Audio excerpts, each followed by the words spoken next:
पर आज का जो डिस्कशन है वो आपका मैरिड लाइफ के जो फेजेस होते हैं उन पर हम बात करेंगे। और खासकर ये उन लोगों के पास ये वीडियो जरूर आप शेयर कीजिएगा जो लोग अभी जिनकी मैरिज हो रही होगी और या होने अभी वाली होगी। होने वाली होगी, हुँ। उन लोगों के पास अपने जो भी आपके लव्ड वंस है उनके पास जरूर शेयर करना, क्योंकि इस वीडियो से ना उन लोगों को काफी चीजें प्रैक्टिकली उन लोगों को समझ में आएगी और लाइफ उनकी ग्रोथ में ही जाएगी। ये हमारा ठीक है। पर्सनल एक्सपीरियंस भी हम बोल पर्सनल सकते हैं। हम एक्सपीरियंस हम लोगों ने काफ़ी चीज़ें देखी हैं आसपास, और अब एग्ज़ैक्टली हम किसी का नाम नहीं ले सकते हैं, ठीक है? और हमारे आसपास भी कई काफ़ी सारे जो कपल्स हैं उनको भी हमने रीड किया है। तो यहाँ से शुरुआत करते हैं कि जब शादी होती है 2 लोगों की, तो उसमें एक चीज़ बहुत कॉमन होती है कि उनके बीच में मतलब एक अच्छा ही रिलेशनशिप होगा, तभी शादियाँ शादी होती होगी। है, ठीक है? बहुत रेयर केसेज़ होते हैं जहाँ ज़बरदस्ती उठा के शादी कर रहे होंगे किसी की। लेकिन ये होता है कि मोस्ट ऑफ केसेज़ में दोनों फैमिलीज़ का, जब शुरुआत की बात कर रहा हूँ, स्टार्टिंग जो हुँ। पॉइंट होता है कि एक लड़का, एक लड़की, ठीक है? एक दूसरे को अगर हम चाहे लव मैरिज लव बोलें, या चाहे अरेंज अरेंज मैरिज मैरिज हो, बोलें, आजकल दोनों ही दोनों। लव जैसी ही हो रही हैं। तो दोनों केसेस में प्रेम तो होता ही है। लेकिन ऐसा क्या हो जाता है कि आप 6-8 महीने में ही तलाक तक केसेस पहुँच जा रहे हैं, है ना? और 1 डेढ़ साल का ही जो पीरियड होता है, उसी में इतनी बुरी हालत हो जा रही है लोगों की। उसका एक बहुत बड़ा रीज़न है, और इस चीज़ को मैंने एनालिसिस किया हमने, और फिर हमने डिसाइड किया कि इस टॉपिक पे बात की जाए। तो सबसे पहला फेज़ कि जहाँ पर अच्छी रिलेशनशिप रिलेशन। है। जहाँ पे फाइनलाइज हो जाती हैं चीजें कि हाँ, हमें लड़की पसंद है, हमें लड़का पसंद है, और फाइनल चलो आगे बात बढ़ाते हैं। होता क्या है कि यहाँ से अब फैमिली वाले एक दूसरे के क्लोज आना शुरू होते हैं और एक दूसरे को रीड करना शुरू करते हैं। हर फैमिली में नेगेटिव और पॉजिटिव लोग होते हैं, ठीक है? दोनों तरफ के कुछ लोग, चुगलखोर भी बोल सकते हैं उनको, वो लोग आपस जलनखोर में भी बोल जलनखोर भी बोल हुँ। सकते हैं। तो वो लोग अपनी एक दूसरी, मतलब वो एक दूसरे को चुभने वाली बातें शुरू हो जाती हैं, ठीक है? और वहां पर क्या होता है कि जो दोनों जिन दोनों ने मिलना है वो दोनों तो अपने, मतलब बहुत ही एक आप रोमांटिक फेज बोले, हनीमून फेज बोले, जो बोले, तो एक बहुत ही रोमांटिक माहौल होता है उन दोनों के बीच में। वो अपने में खोए हुए हैं, वो अपना देख रहे हैं सारी चीजें। लेकिन अचानक से क्या होता है, कुछ बातें ऐसी होनी शुरू हो जाती हैं कि जो, मतलब एक तरह से पॉलिटिक्स भी बोलते हैं इस चीज को। आपने देखा होगा दोनों फैमिलीज के बीच में पॉलिटिक्स शुरू हो जाती है कि हाँ, ये चीज ऐसे, यहाँ पे ये चीज है ऐसे। कई बार खर्चे के बारे में होती है, कई बार लोकेशन के बारे में होती है, और यहीं से ईगो की एंट्री जी। हो जाती है। अब जब ईगो की एंट्री हो जाती है तो बहुत सारे लोगों का ऐसा क्लैश चल रहा होता है, और उन दोनों अभी जो जो जुड़े भी नहीं थे, उन दोनों के बीच में एक दीवार खड़ी हो जाती है। यहाँ पर पहले तो जो हमारे फैमिली में बुजुर्ग लोग होते हैं, जो बड़े होते हैं, उन लोगों को इन चीजों को ज्यादा से ज्यादा अवॉइड करने की कोशिश करनी चाहिए। लेकिन मैं देखता हूँ कि बहुत सारे फैमिलीज में बड़े जो हैं उन्हीं का ईगो इस चीज में आ जाता है। कई बार ये दीवार दोनों के बीच से भी शुरू होती है कि उनके हाँ, बीच में इतनी ज़्यादा बातें होने ईगो, लग। हाँ, ये वहीं भी हो से। जाता है कि उनके बीच का जो ईगो हुँ। रहता है, लेकिन फिर भी ये मान सकते हैं हम कि उन दोनों का जो ईगो है अभी उतना क्लैश नहीं नहीं होता कर। है जितना कि फैमिली। अब क्या होता है कि जब दोनों के बीच में जब वो बातें चलती हैं तो दोनों के दोनों अपनी साइड की जो रिस्पेक्ट होती है हुँ। उस चीज को भी बीच में बीच में रख ला। लेते हैं कि भाई हमारे पेरेंट्स, हमारे मामा चाचा ताऊ वगैरह की बातें, और बीच में वो जो रिस्पेक्ट वाली बात आती है, ठीक है? आपको करनी तो एक दूसरे की रिस्पेक्ट थी और एक दूसरे की फैमिली की रिस्पेक्ट करनी थी, लेकिन यहाँ पर एक दीवार बन जाती है कि अपनी अपनी रिस्पेक्ट वाली, ठीक है? अब एक क्लैश ये भी हो जाता है। मैं ये नहीं कह रहा हूँ कि हर जगह ये होता है, लेकिन मोस्ट ऑफ केसेस जहाँ पे कि रिश्ते खराब होते हैं वहां पर यही बातें देखने को आपको मिलेंगी। अब अगर बात यहीं पे खत्म हो जाए तो शादी आगे ही ना हो। चलो हाँ, फिर अब अगर शादी हो गई तो? तो अब अगर हुँ। शादी हो जाती है हुँ। तो फिर वहां पर भी क्या होता है कि शादी हो जाने के बाद भी चीजें इसी तरह से चलती है कि अब यहाँ पर एक आजकल के मॉडर्न जनरेशन की बात कर रहा हूँ, या मॉडर्न कहें या हम कहें कि जहाँ पे जैसे कि हम दोनों वर्किंग हैं, ठीक है? और पेरेंट्स के साथ में जो कोऑर्डिनेशन होता है ना, एक फैमिली थी उसके बारे में था कि वहां पर क्या था कि जो लड़की थी वो भी जॉब कर रही थी, लड़का जो था वो भी जॉब कर रहा था, दोनों के दोनों अच्छा, दोनों के दोनों कमा रहे हैं। अब उनको एक मेड रखनी थी, और मेड रखने के लिए कि जो लड़के के पेरेंट्स थे उन्होंने मना कर दिया मना कि कर भाई दिया। मेड नहीं रखी जा सकती। अब जो लड़की है उसकी एक बेटी भी है या बेटा है जो भी है, लेकिन अब उसको मैनेज करना है और अपनी जॉब भी करनी है। अब यहाँ पर जो इश्यू आ रहा था कि वो जॉब के साथ खुद ही सब कुछ करे और मेड भी रखना उसके लिए अलाउ नहीं था। पर क्या होता है कि इसमें जो है फ्रस्ट्रेशन बढ़ जाता है। जो लड़की का पार्ट है उसमें फ्रस्ट्रेशन आना ऑब्वियस सी बात है। ऑब्वियस है। जबकि अगर कोई लड़की 70-80 हजार रुपए मुझे लगता है कमा रही है, तो अगर 10,000 रुपए में अपना जो बाकी काम है उसे मैनेज करने के लिए खर्चा करे, तो भी उसके पास 50-60 हजार रुपए आराम से बचते हैं, हुँ, जो कि बोनस ही है। किसी भी फैमिली के लिए वो बोनस पार्ट ही होगा, ठीक है। लेकिन क्या हुआ कि जो वहां पे एजिड लोग थे, ठीक है, उन्होंने बुजुर्गों ने क्या किया, अपना ईगो जो है थोड़ा सा ऊपर रख लिया। और यहाँ पर बेटे का भी एक पार्ट होता है। बेटा जो है उसे भी अपने पेरेंट्स को डिसरिस्पेक्ट तो मैं नहीं कहूंगा, लेकिन अपने डिसीजन लेने बेटे को भी आने चाहिए, ठीक है।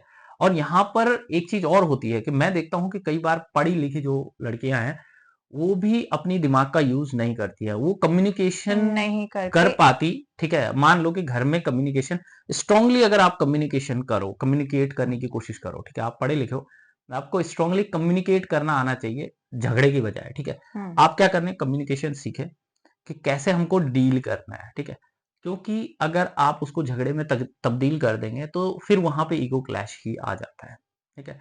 तो आप दोनों को क्या करना है कि जो भी नया न्यूली मैरिड कपल होंगे, जब भी आप आ गए हैं, एक साथ हो गए हैं, तो आपको सबसे पहले एक तरह से प्लानिंग कर लेनी है। अगर दोनों के दोनों वर्किंग हैं, तो बहुत अच्छे से आप अच्छा। प्लान कीजिए कि भाई हमको मेड किस चीज के लिए रखनी है, कहाँ कहाँ पर काम करना है। हुँ, अपने 10-15 हजार रुपए बचाने के चक्कर में आप अब अपना फ्रस्ट्रेशन फ्रस्ट्रेशन। लेवल मत बढ़ाना, और एक अच्छा सा इस चीज को यूटिलाइज करना, मतलब जो पैसा आपके पास एक्स्ट्रा आ रहा है उसको अच्छे तरीके से यूटिलाइज कीजिए। और पेरेंट्स के साथ देखिए, पेरेंट्स के साथ हमेशा ये होता है फैमिली में कई बार कि हम जो हमारे पेरेंट्स होते हैं, हो सकता है कि अभी अभी नया नया एक टाइम आता है और वो दोनों के दोनों एक दूसरे को नहीं समझ पा रहे हैं, ठीक है। तो वहां पर क्या करना है आपको कि थोड़ा सा टाइम लेना है आपको। क्योंकि 30-32 साल का गैप है ना दोनों के बीच में, तो ऑब्वियस है कि थोड़ा-सा जो जनरेशन गैप है वो आता ही हाँ, आता है। और व्यवस्थाएं भी हुँ, चेंज हुई है, जो घर के हुँ। सिस्टम है वो वो भी चेंज बिल्कुल हुए। चेंज हुआ है। जॉब उनके टाइम पे बहुत बड़ी बात होती थी लड़कियों की करना। और फिर जो टाइमिंग है हुँ, सुबह शाम का खाना वगैरह हाँ, वगैरह, हुँ, तो वो सारी चीजें, और हो सकता है किसी की हैबिट में कोई इशू आए क्योंकि हर इंसान अलग अलग होता है। तो ये जो फेज है आपका फर्स्ट वाला, जो मैं आपको अब हुँ, इस टॉपिक पे भी आ जाते हैं, देखिए ये आपको समझ में आ गया होगा। अब आपको जो फर्स्ट वाला फेज है वो अपना वेस्ट नहीं करना है, क्योंकि ये बहुत ही अच्छे अच्छा। मोमेंट्स भी होते हैं हुँ, लाइफ के, ठीक है। शुरुआत में आप दोनों एक साथ में आओगे तो ये बहुत अच्छे मोमेंट्स वाला आपका टाइम है, यहाँ पे आप बहुत अच्छे मोमेंट्स बना सकते हो अपने। तो उसमें आपको इन क्लैशेस से बचना है, क्योंकि ये टाइम आपके प्रोग्रेस का भी टाइम है।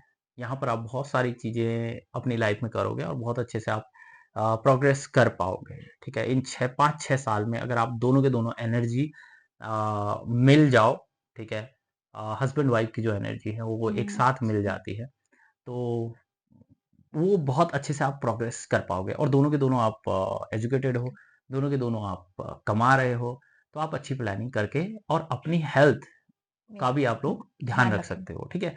और जो मैंने कहा कि आपके हैप्पी मोमेंट्स है वो भी आप लोगों का क्या हो सकता है अच्छे से आप, क्योंकि इस टाइम ड्यूरेशन में अगर आपका 5-6 साल का जो ड्यूरेशन होगा आपका शुरुआत का, उसे अगर आपने खराब कर दिया तो लाइफ टाइम वो टाइम वापस नहीं आएगा। आप के पास कुछ अच्छा होने को, मतलब जो बच्चे वगैरह हैं वो तो हुँ, जैसे तैसे बढ़ आप जाएंगे, सेपरेट ना भी ठीक हो, है। फिर भी वो सेपरेशन हाँ, जैसा वो हो एक जाएगा। सेपरेशन जैसा मोमेंट हो जाएगा आपका, हुँ, है ना, वो आपके ब्रेन में साइलेंट हमेशा रहेगा, है सेपरेशन ना, टाइप का हो जाता है। कि लाइफ टाइम के लिए वो चीज आपको पिंच करती रहेगी। तो इस टाइम को आपको इस तरह से मैनेज करना है। अपनी अपने फाइनेंस को बहुत अच्छे से मैनेज करने मैनेज की करना। कोशिश कीजिए। अपना जो रिलेशनशिप है, मतलब आपको खुद को सेंटर पॉइंट पे रखना है, दोनों को, हस्बैंड एंड वाइफ दोनों हुँ, को, ठीक है। दोनों को अपने आप को सेंटर पॉइंट में रखना है। बाकी चीजें होती रहेंगी, मतलब पेरेंट्स के साथ क्लैश है तो कई बार होता है, ठीक है। जब कोई लड़की आती है तो वो भी अपने घर को छोड़कर आई हुई है, उस टाइम उसके लिए भी वो एक इमोशनल टाइम होता है। वो अपने पेरेंट्स से, जब हम किसी से छूट कर आते हैं तो हुँ, कहीं ना कहीं उससे हमें ज्यादा लगाव हो जाता है उस टाइम पे। तो जब कोई बातें होती हैं फिर इंडियन कल्चर में थोड़ा बहुत ये जो छीटा-कसी वाली है चीज़ें, वो चीज़ें भी चलती रहती हैं कि कौन-सी चीज़ कहाँ सिखाई, किसने सिखाई, ठीक है? मज़ाक हुँ, में भी बोली जाती है, लेकिन उस टाइम वो हुँ। इमोशनल होते हैं, तो इमोशनल होने की वजह से उन्हें ज़्यादा चीज़ें लगती हैं। तो यहाँ पर थोड़ा बहुत जो लड़के का पर्सपेक्टिव है, उसमें हमें देखना पड़ेगा कि हम वहाँ पर कैसे सपोर्ट कर सकते हैं और लड़की को भी ये चीज़ देखनी है, जो मतलब कि ये सारी इसको बातें हम दोनों यानी कि हाँ, आपस में ना आए। आपस में ना आए मतलब बीच में ना आए और दूसरी चीज़ ये है कि आप इस चीज़ को सेपरेट जाके अपना डिस्कशन का पॉइंट बना सकते हो, लेकिन बहुत ज़्यादा इस चीज़ को तूल ना दें। अपनी हुँ, हैप्पीनेस को सेंटर पॉइंट रखें। मतलब खुद को बाकी चीज़ें ऐसा ना हो कि किसी फैमिली मेंबर की जो बात है या उनका डिस्कशन है, वो सेंटर पॉइंट आ गया और अब आप दोनों के दोनों हट गए। हट नहीं, गए। हुँ, आप दोनों के दोनों सेंटर पॉइंट होने चाहिए हमेशा। आपको ये अपने आप से ये क्वेश्चन करना है कि इस बात का हमारी लाइफ पर क्या इम्पैक्ट पड़ सकता है? ज़्यादा से ज़्यादा कितना इम्पैक्ट पड़ सकता है? 2 दिन, 4 दिन, 6 दिन, 12 दिन और ठीक है? इतना ये काफ़ी ज़्यादा हो गया है, 10-11 मिनट का वीडियो हो गया, लेकिन ये पॉइंट बड़ा इम्पोर्टेंट था। अब आप लोगों को एक चीज़ और ध्यान देनी है कि कोई भी बात जो होती है, उसका टाइम ड्यूरेशन के साथ-साथ उसका इम्पोर्टेंस खत्म हो जाता खत्म हो है। जाते जैसे हैं। कि सपोज़ कीजिए आपसे कोई रिलेटिव आपका आज आया, उसने आपको शादी के 2-4 दिन बाद कुछ बोल कुछ दिया, बोल आप दोनों के बीच में क्लैश हो गया इस बात पे, फैमिली में भी क्लैश हो गया, ठीक है? अगर 8 साल बाद मैं इस बात को कहूँ कि 8 साल बाद उस बात का क्या इम्पोर्टेंस था? कुछ या नहीं। आप अपनी लाइफ में अभी के लिए सोच लीजिए, शादी में मत सोचिए। आज से 10 साल बाद 10 साल बाद पहले सॉरी किसी ने क्या आपको बोला होगा और 10 साल बाद उसका आज क्या इम्पैक्ट है उस बात का? कोई कुछ भी नहीं। इम्पैक्ट नहीं रह जाता है, ठीक है? आपकी जब आप पढ़ रहे होंगे तो उस क्लास में आपके साथ में आपके दोस्तों ने आपको कुछ बोला होगा। उस बात का आज आज क्या की डेट इम्पैक्ट है? में नहीं। तो इसी तरह से क्या होगा वो जो आपका शुरुआत का टाइम होगा, उस शुरुआत के टाइम में अपनी लाइफ को एन्जॉय कीजिए। अपना जो पैसा है उसे अपने पर खर्च कीजिए, अपनी हैप्पीनेस पे खर्च कीजिए, अपने अच्छे मोमेंट्स बनाइए जो आपके लाइफ टाइम आपके साथ में चलेंगे और फिर आपको आगे जाके इन चीज़ों का बड़ा ख़्याल आएगा और आप लोग खुशी से साथ में रह पाएँगे। कुछ और बातें हैं लेकिन हम किसी और वीडियो में करेंगे, आगे करेंगे। आगे करते रहेंगे। इसी को टॉपिक को आगे बढ़ाएँगे कि ग्रो जो हमने बोला था वो कैसे की हम दोनों ने साथ में मतलब मैं बोलूँगी मैंने तो शादी के बाद प्रोग्रेस की है, तो वो कहानी भी आपको सब बताएँगे। तो सारी चीज़ें हम अगली वीडियो में फिर से डिस्कशन करेंगे जिससे कि जो नए लोग हैं, नए लोग आपस में जुड़ रहे हैं, तो बहुत बुरा लगता है जब किसी का सेपरेशन होता है क्योंकि कोई भी आदमी बिना प्यार के जुड़ता नहीं है। जब उनके बीच में प्रेम होता है तभी वो जुड़ते हैं, लेकिन बाद में जब सेपरेशन की कहानी आती है तो बहुत बुरा लगता है। तो अगली वीडियो में हम उस पे भी बात करेंगे कि प्रोग्रेस प्रोग्रेस कैसे करें, कैसे मेंटेन करें चीज़ों को।